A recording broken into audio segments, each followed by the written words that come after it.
one of the things that triggers a lot about equality and see is that we really have a mindset of we're doing this in community, right? No issue is siloed. Queer issues are reproductive issues, are immigrant rights issues, are voting rights issues, and the disability issues. We cannot say queer issues are only queer issues because it's not the reality. It's not a thing. It's a lie. Hello, and welcome to Power Beyond Pride, a weekly queer change-making podcast bringing you the voices and ideas from across our fierce and fabulous spectrum to transform our world. My name is Daniel Lee, poet, author, and life-size Labubu. And I'm Kate, femme organizer and former Gaby. We're your co-host on today's QueerCast journey. In this episode, we're talking to Councilman Eliazar Posada, the Executive Director of Equality North Carolina. Welcome in, Councilman Posada. Hey, well, thank y'all for having me. It's a pleasure to be here. How are you doing this afternoon? Doing okay. It was a little hot. We had a couple of events this morning out in community, so it got a little sweaty out there, but back inside, back in the air conditioning. Thank God it's working. It's doing good. That's really awesome. Well, I want to just dive in. And since you're kind of really a pioneer, why don't you tell us, what it really meant to you to be the first openly gay elected Latino in North Carolina? Yeah, it was very interesting, right? When I first ran, I recognized that the Latina community in North Carolina didn't have the representation that we deserve. Number one, right? And two, we didn't have any queer Latina folks elected in the state.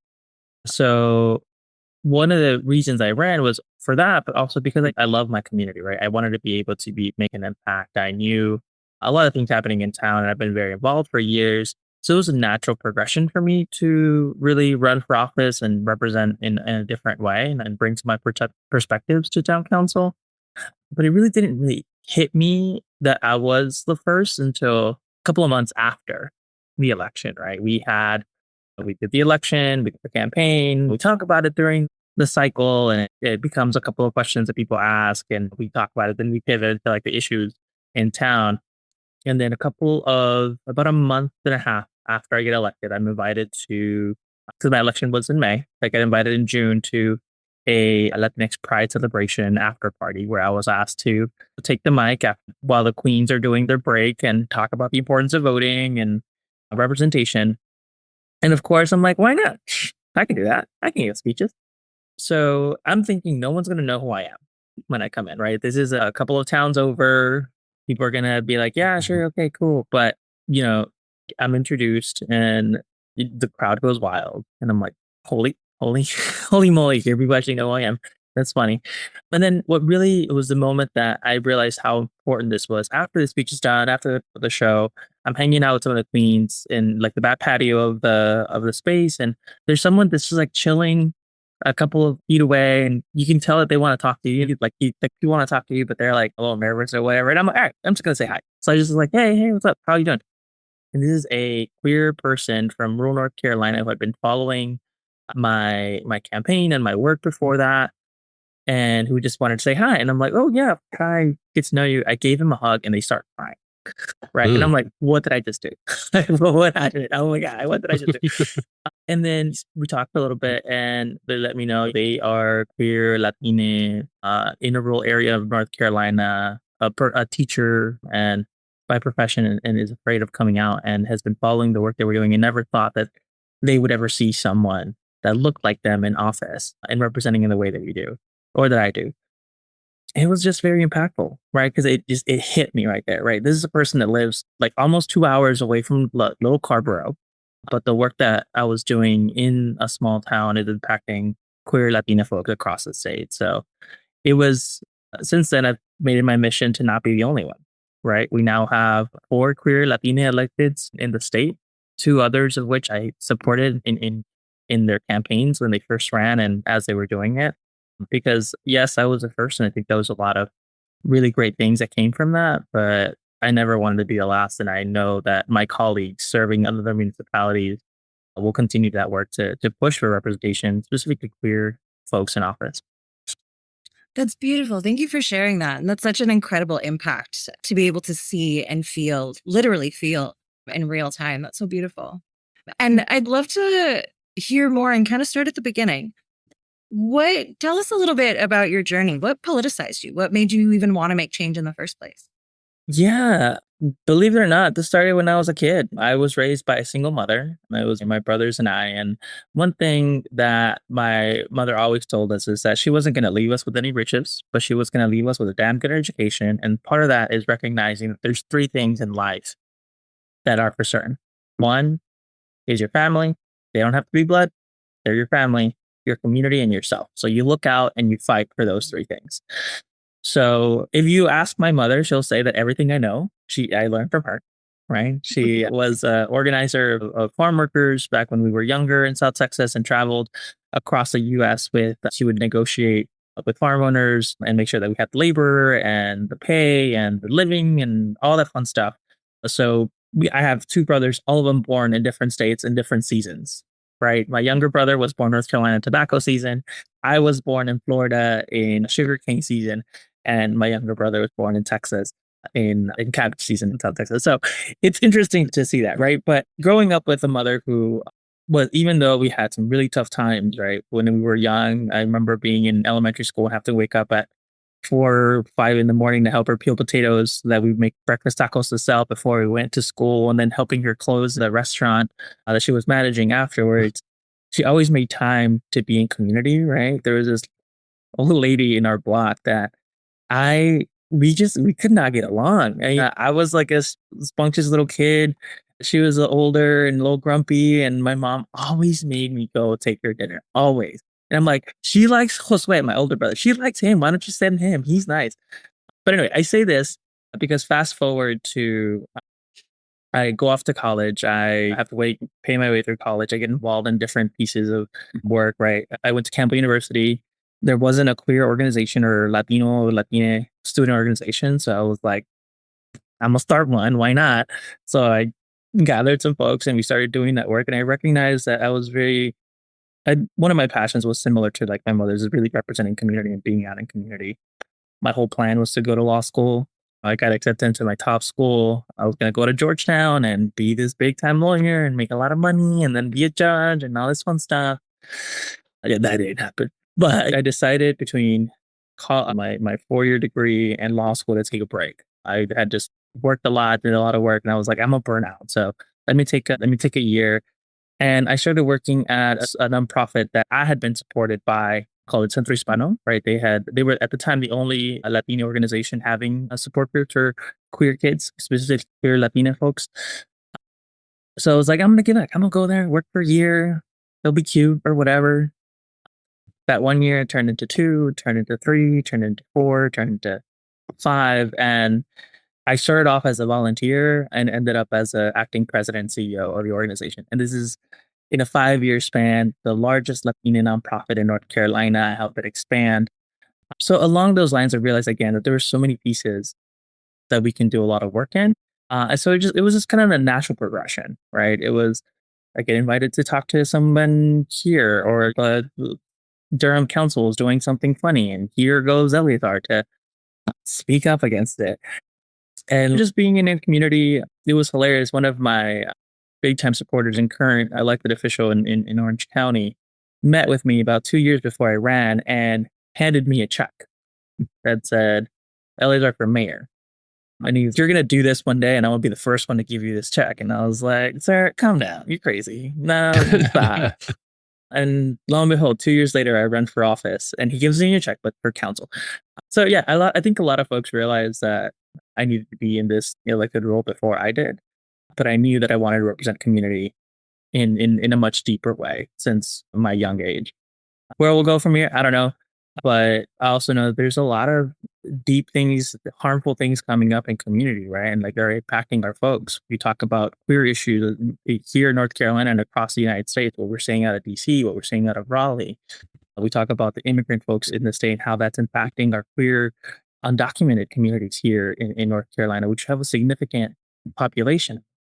We talk about reproductive justice and how that's impacting our trans folks being able to access care. There's so many pieces that I'm very glad to be not only in local elected office where we can actually do some change that are impacting people's daily lives, but also in this executive role with Equality NC and the mechanisms that I have the privilege of leading to be able to impact some of these policies. Wow, that's incredible. And what an amazing legacy that your mother has left. Great. Thanks for sharing this. Yeah, yeah. She'll tell you that it's amazing too. So I mean, you kind of just touch upon it already, and we might be just leaping a bit, but obviously, in this current moment, we've had a lot of antagonism towards immigrant communities in which you are seated in the place where there are significant populations. And so, what's kind of been the experience of or the temperature in the community now, and what are the kind of interventions do you think like you've been able or the government has been able to create to allow these communities to feel more at ease Mhm. or like that in these scary times that they won't just get dragged away.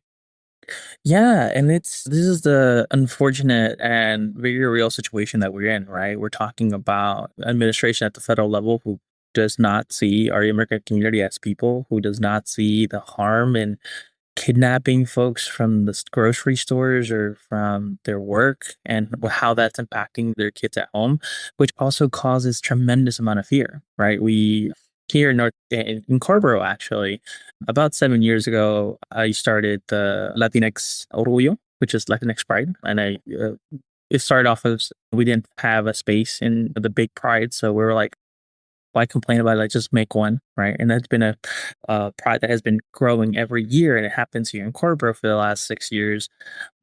And this year we had a lot of folks who were very fearful, right? We had conversations with the organizers. I'm obviously not in organizing that anymore. I left the centro and they're the ones holding it. But we had conversations both as a town council member, as a member of the community, and alumni of the program about what's happening. How are we responding to this very real fear from folks? And I come back to a couple of things that is really crucially important for local electeds, right? We can't change what's coming out of the Cheeto up in DC, right? Whatever he's going to do is what he's going to do, but we can prepare for it.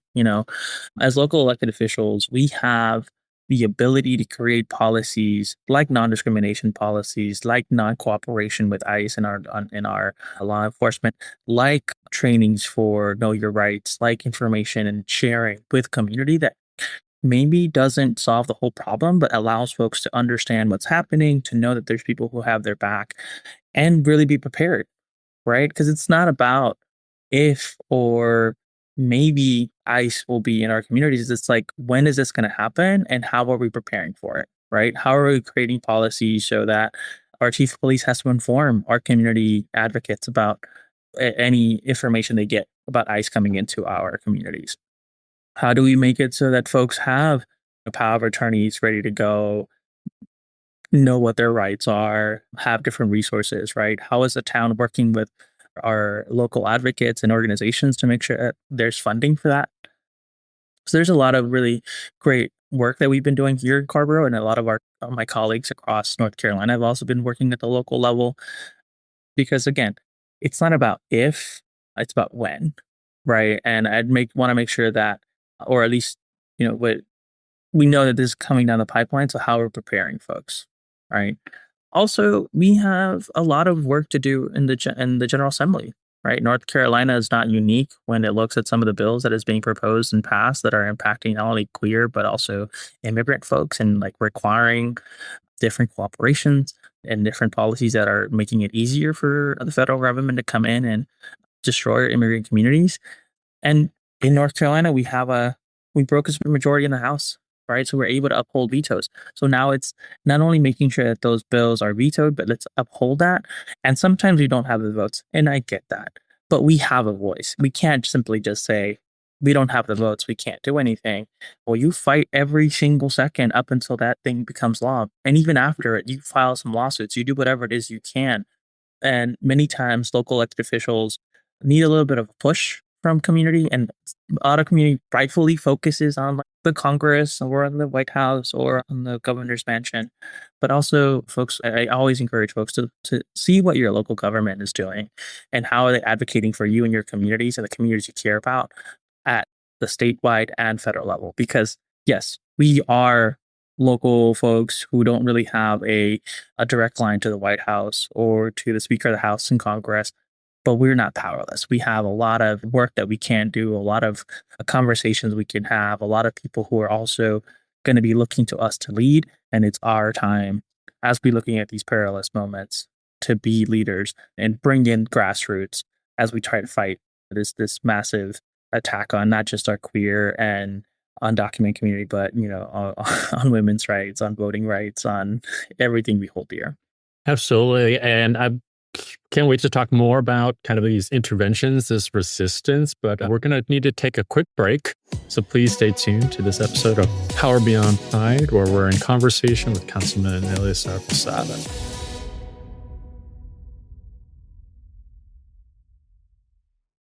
Tired of the same old advocacy advice?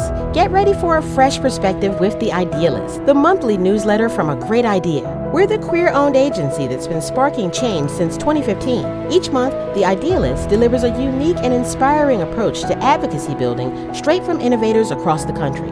Fuel your passion and discover new ways to grow, empower, and activate your community. Subscribe to The Idealist. It's your monthly dose of inspiration. Sign up for free at agreatidea.com/idealist. That's agreatidea.com/idealist. Your mission is vital. Let A Great Idea help you magnify its impact. As a queer-owned graphic design and digital development agency serving nonprofits, healthcare, and education nationwide since 2015, we're dedicated to growing, empowering, and activating your advocates. Our award-winning work speaks for itself. We deliver transformative change. Ready to see your impact grow? Book a session and let's get started at agreatidea.com. That's agreatidea.com. Welcome back. This is Power Beyond Pride, a queer change-making podcast, and I'm Daniel Lee here with my co-host Kate Diadamo. Just to follow up with what we were saying before the break, I'd love to hear more about what kinds of interventions, resistance that your town has been able to make against really the move against ICE and the Trump administration to help protect immigrant communities, immigrant families. Like, what are some ideas that have already been put in place and might be able to be replicated by other towns or other citizens trying to mobilize people to create resistance? Yeah, and it's a great question. There's a couple of things that I would mention on this, right? So, first and foremost is creating non-discrimination ordinances that include legal status, right? So, we always see sex, gender, sexual orientation, all that is great, but we also have to include legal status in those so that we are letting folks know that this is a town, a space where no matter your status, you're welcome and you'll not face discrimination on any town services. There's also resolutions that can be passed. There's the ceremonial ones where we pass a statement condemning the administration, condemning actions, advocating for a change, which are great and important so that people know where we stand. But then there's also ordinances that can be passed, like changing policy, not forcing, but basically forcing your police department to create policies that will ensure that local law enforcement does not cooperate with ICE. Right? We have those in place in Carpro. We worked with our chief of police and all of our emergency services so that none of our emergency services will be cooperating with ICE in any way, shape, or form. We're not going to be doing that. We can also create mechanisms between our town communications officers and advocates out in the community to let them know if we hear there's a certain amount of time that ICE has to give us a warning if they're going to be coming into our jurisdiction. Sometimes they follow that, sometimes they don't. But in the moments that they do, we have a mechanism so that we can our community will know that's an alert that the town has received, because that is public information. It's not private. It's just sharing that information with community. So, hey, y'all, we heard this alert. Be on alert.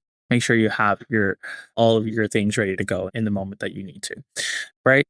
And there's also other things that you don't even have to just talk about ICE. There's other things that can happen to make sure that folks are in community and following and making sure that things are happening, right? So, for example, Carborough is very unique because we have a language access plan that is extremely expansive, depending on what you see in other communities, right? So, in Carborough, not only can you participate in any town council or any community advisory board in any of the any language that you speak, five of the most spoken languages will automatically be translated or interpreted if you're in the room, right?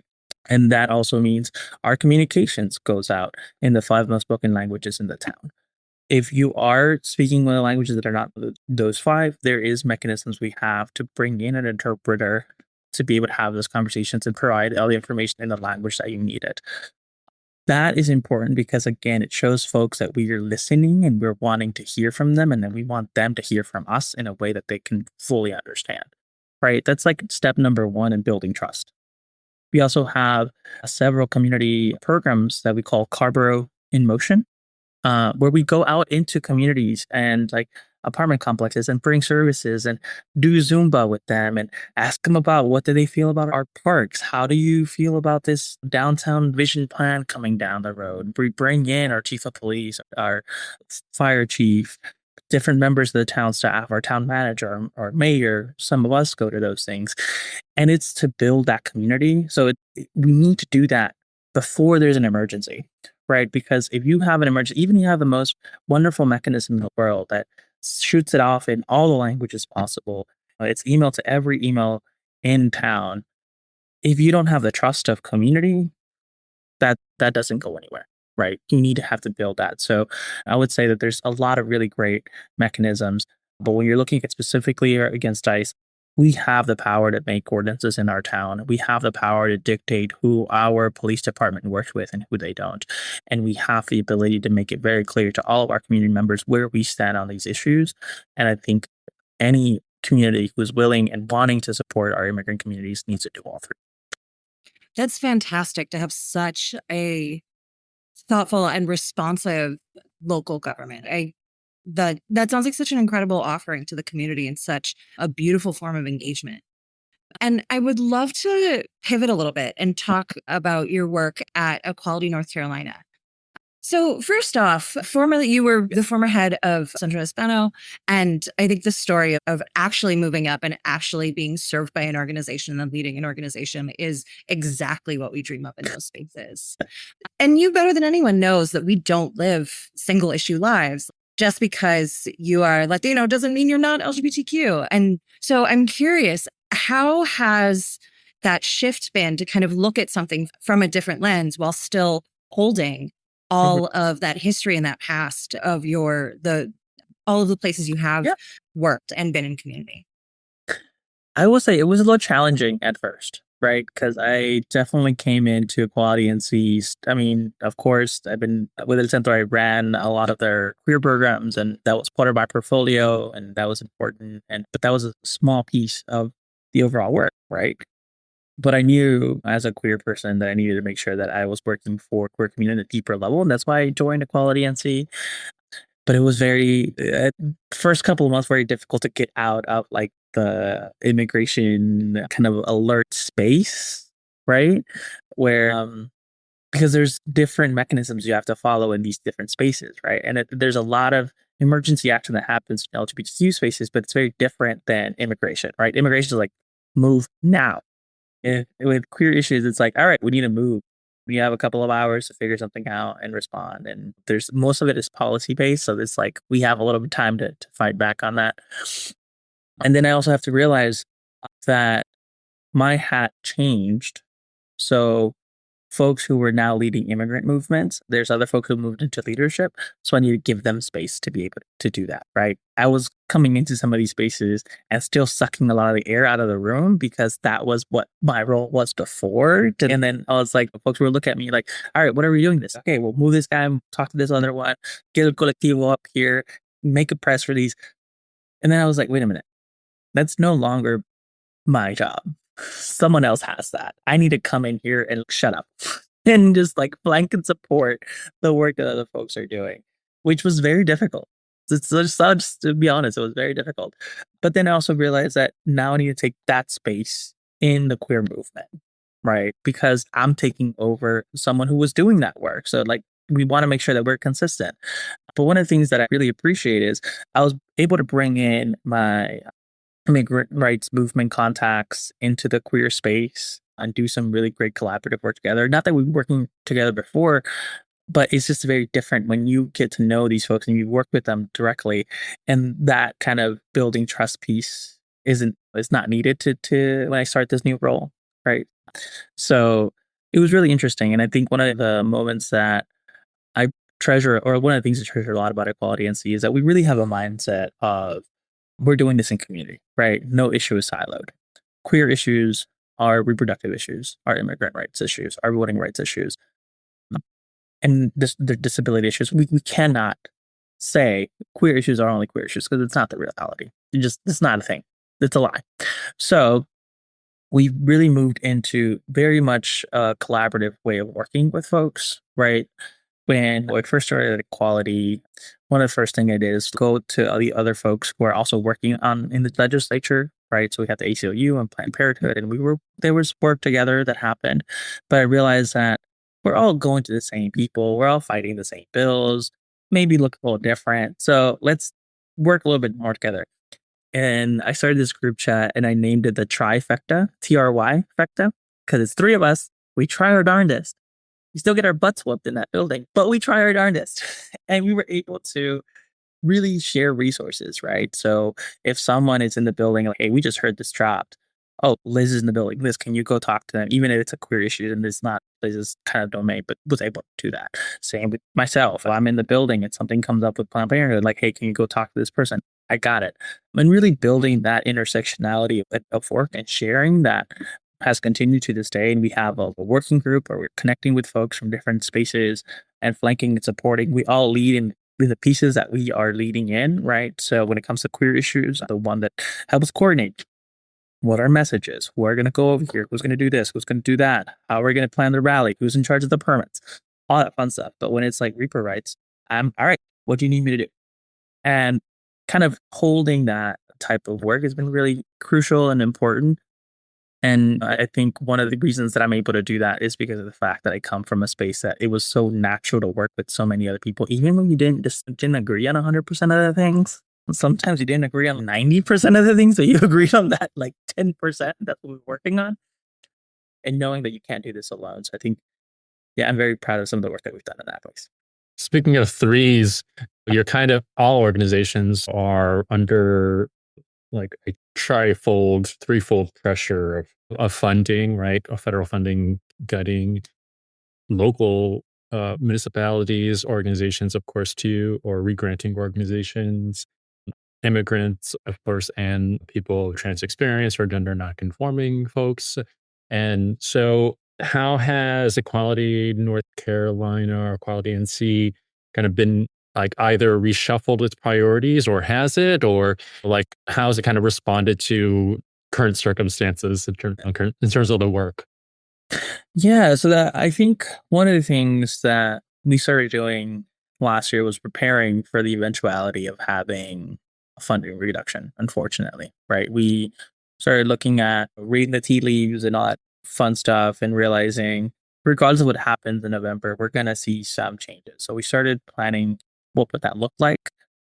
And thankfully, we don't have any federal funding or state funding that we seek, and that is on purpose, right? So most of our funding is through national and international funders, as well as donors and sponsorships, right? So we definitely have to hustle a lot to get people to be able to buy into our vision. But one of the things that I think has helped us is that we've kept our priorities, right? Our priorities are still queer liberation in North Carolina. It is still working with our partners to ensure that we flank and support anyone that is in this fight with us, right? The team is very clear as to the fact that no matter what's happening in DC, no matter what's happening in Raleigh, we are still here for the queer community and we're here for our partners. So we will continue to do the work that we're doing, whether it's showing up at prides, because we also know that joy is a crucial piece of resistance, right? And that's the first thing that the opposition comes for.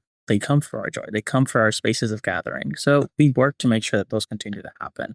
We work for policies that are going to be supportive of our community rather than attack them, and try and fight back against those who seek to limit our rights, right? And we make sure that our partners know that we're here for them. We have their back.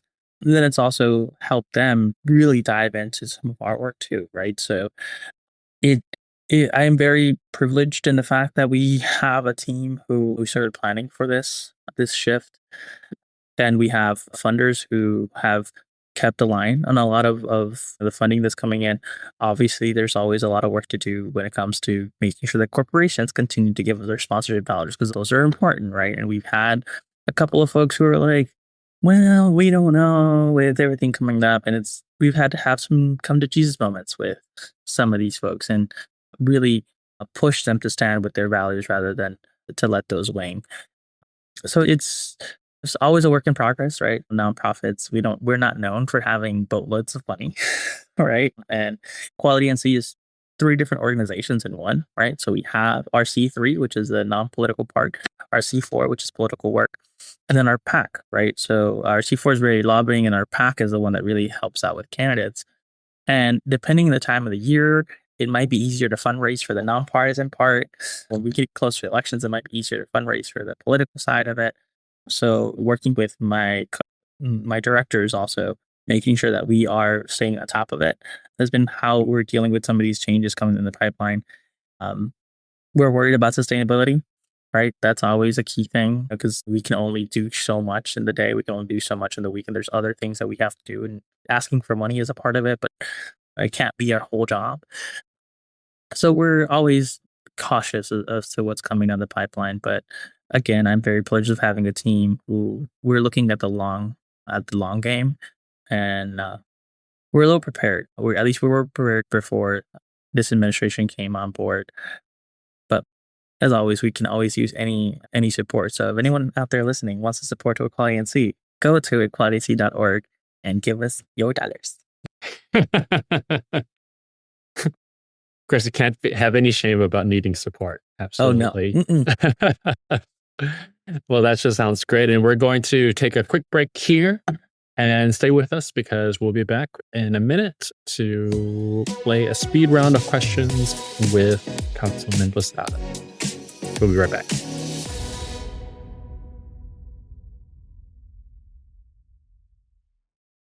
Community organizers, are you ready to unlock new levels of impact? A Great Idea is offering a fantastic collection of free downloadable tools, helpful white papers, and so much more. As a queer-owned graphic design and digital development agency empowering change since 2015, we're dedicated to providing you with the resources you need to grow, empower, and activate your communities. Discover insightful knowledge and practical tools to enhance your work. Explore A Great Idea's free resources today at agreatidea.com/insights. That's agreatidea.com/insights. Your mission is vital. Let A Great Idea help you magnify its impact. As a queer-owned graphic design and digital development agency serving nonprofits, healthcare, and education nationwide since 2015, we're dedicated to growing, empowering, and activating your advocates. Our award-winning work speaks for itself. We deliver transformative change. Ready to see your impact grow? Book a session and let's get started at agreatidea.com. That's agreatidea.com. Welcome back to Power Beyond Pride, where we're talking with Councilman Eliazar Posada of Carborough, North Carolina. I'm Kate, and I'm here with my co-host, Daniel W.K. Lee. And so for our last question, Councilman Posada, what are you fighting for these days? I think what I'm fighting for these days hasn't really changed since I was a kid. I'm fighting for my family, my community, and myself, right? As I think I told y'all, that's the one thing I learned from my mother when we were growing up. And my family is not just my blood, it's the community that we've built around me. It's the folks who have been supporting not just my work, but my life over the last years. It's my chosen family. It's folks that I adore and sometimes fight with. And that's always a fun fight. My community, of course, people who are not only relying on me to show up, but I'm relying on all of our elected officials and my colleagues to really show up for folks, right? They're folks that are looking for leadership, who are looking for services, who are looking for for that help. So that's my community. And then, of course, me, right? As a queer Latino, how am I 32-year-old in a red state? Well, somewhat purple state. And all these things are impacting me as well, right? I've been told to go back to my country in grocery stores. I've been profiled by law enforcement, unfortunately. I'm a queer person who wants to build a family with my fiance, right? I'm someone who can easily fall into different pieces of this work if we don't stand up for us, right? So I think that's be it. Like I'm always and will continue to fight for those three things: my family, my community, and myself. That sounds perfect.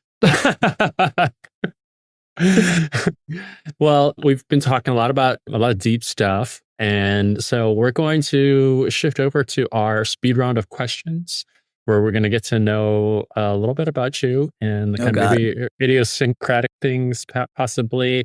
I'm going to ask you to tap into your reptilian brain and not overthink and just kind of give us the first answer that comes to mind. Are you ready?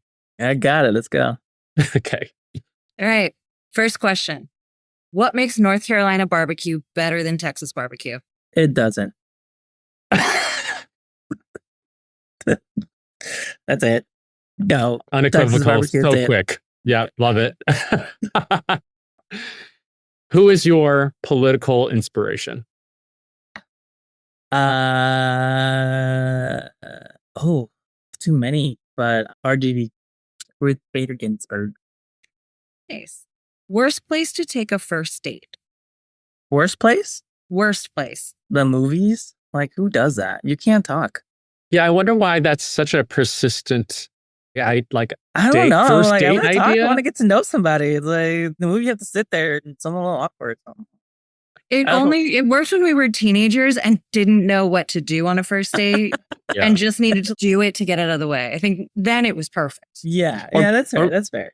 Or maybe it was just the thrill of maybe being able to hold hands or something in the dark and not have like your friends judge you. I don't know. Yeah, Maybe. I don't know. Favorite junk food? Hot Cheetos. Nice. One piece of advice for your younger self. Go crazy, dude. Things are gonna happen. You'll get over it. Don't be too cautious. Right on. Cats, dogs, or neither?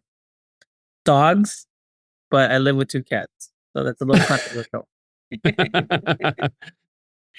Mountains or beach? Beach. Yeah. Who's the morning person? Your partner or you? Or neither? That's me. Yeah, that's Hmm. definitely me. How I feel early? like I'm an all-day person. Okay. Yeah. How early are you going? I don't know. Maybe 6. That's not bad. Ideal vacation spot? Rio Grande Valley, West Laco, Texas. That's where I grew up and love that place. And what does Power Beyond Pride mean to you? It means holding joy, holding space, showing up, knocking some heads when we need to, but just continuing to be ourselves out in community, I think. And last question. Where can people follow you and support your work? Yes, so you can go to equalitync.org to follow all the work that we're doing at Equality NC. Also, we have all the socials, Instagram, Facebook, Blue Sky at Equality NC.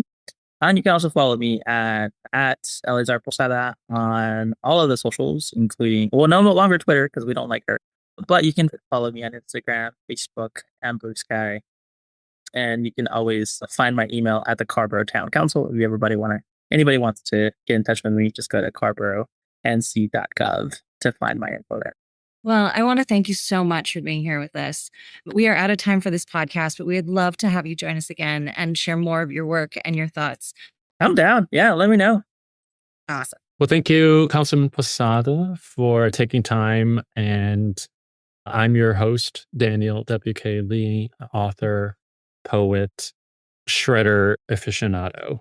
And I'm Kate, high femme and former Gaby. And you can follow me at reframehealthandjustice.com or on Instagram at Harm Reduction Femmes. Remember to subscribe and get your friends to subscribe to Power Beyond Pride on Spotify, Apple Podcasts, or wherever you get your podcasts. And check out our site at powerbeyondpride.com. Power Beyond Pride is a project of A Great Idea, a queer-owned design and content agency. Learn more about them at agreatidea.com. This episode is produced by Shane Lucas. Maddie Bynum is our project director. Our editor is Jarrett Redding with support from Ian Wilson. We're both part of this podcast awesome host team, and we invite you to send in your questions and comments at powerbeyondpride.com. Check out our new episodes each week, and we look forward to queer changemaking with you next time. Thank you from all of us at Power Beyond. Hey, nonprofit leaders, changemakers, and community builders. If you're navigating growth, equity concerns, or just trying to make your work better, you need to know about Orange Cap Consultation, a boutique consulting firm led by me, Melody KG. Orange Cap offers community-rooted consulting to help mission-driven teams move with clarity, equity, and have a real impact. Whether it's strategic planning, meeting facilitation, leadership development, or helping you design community programs, I've got the experience and the heart to help you build what's next. Learn more at www.orangecapconsultation.com.